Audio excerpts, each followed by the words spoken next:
In recent years, more and more women have become involved in emergency medicine, where split-second decisions often mean the difference between life and death. This story is not a recreation.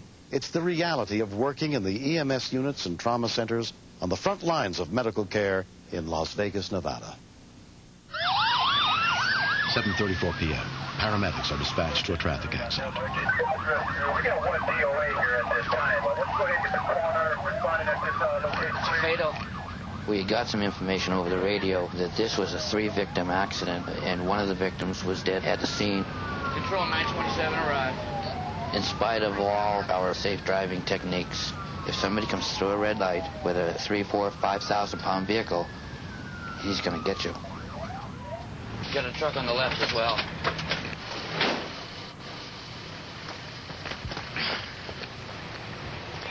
What kind of help you need here? This fellow in the gold and white pickup truck came through the red light.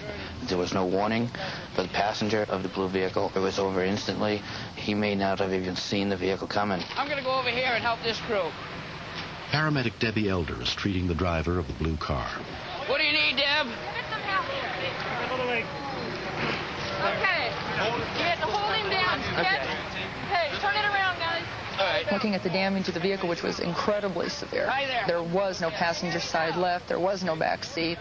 Everybody hold on to him. All that there was a driver compartment, and that was pretty mangled. Marcus Jackson, the 20-year-old victim who was driving the blue car, is transported to University Medical Center, where he is treated by trauma team doctor Christine Doyle. Stop the IVs. Yeah, stop the IVs. Do not. They are. Okay, it's coming right out up here. Right out where? Right out from the wound. See, anything, whether it's blood or an IV solution that's just salt water pouring out of something, is always a kind of scary feeling, because you don't know where it's coming from, and you don't know how fast you can control it. This does not appear to be into the chest. It appears to be into the axilla. Okay? It does go deep. He does have palpable brachial pulses and distal pulses in the arm.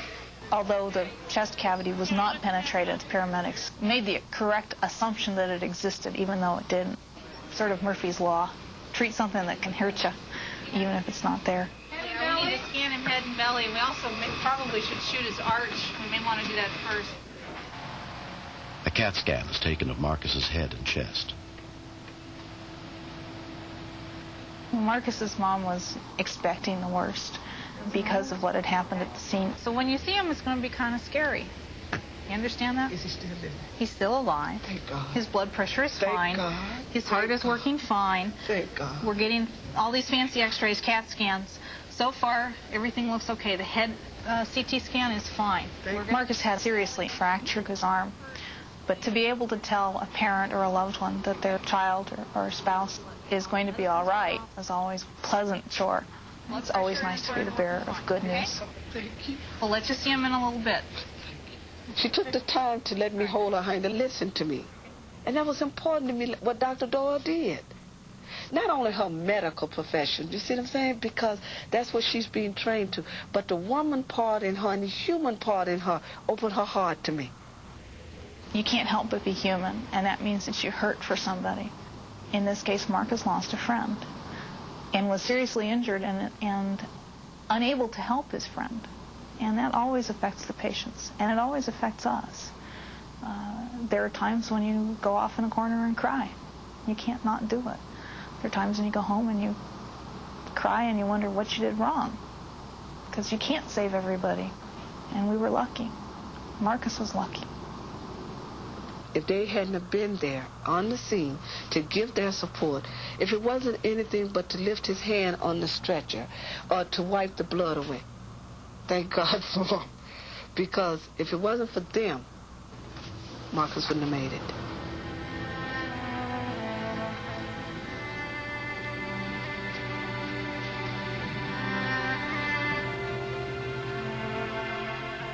The driver of the pickup truck suffered only minor injuries.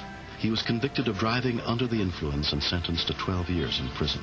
But nothing can ever make up for the loss of Marcus's best friend, 19-year-old Lamont Jameson, who was killed in the accident. You don't have to be a special kind of person to be hit by a drunk driver. It can happen to anybody. When it happens close to home, that's when it really sets in. When you just sit and think about it, you be like, man, Lamont is dead, you know, and a drunk driver took his life. Think about the person you could be killing if you choose to take on a responsibility of using drugs and alcohol and driving after you do so. Was it worth it? When you have good friends and one dies, it's like a piece of your heart is just ripped out. And I miss him every day, every single day. Well, we got Pete Delmar over there.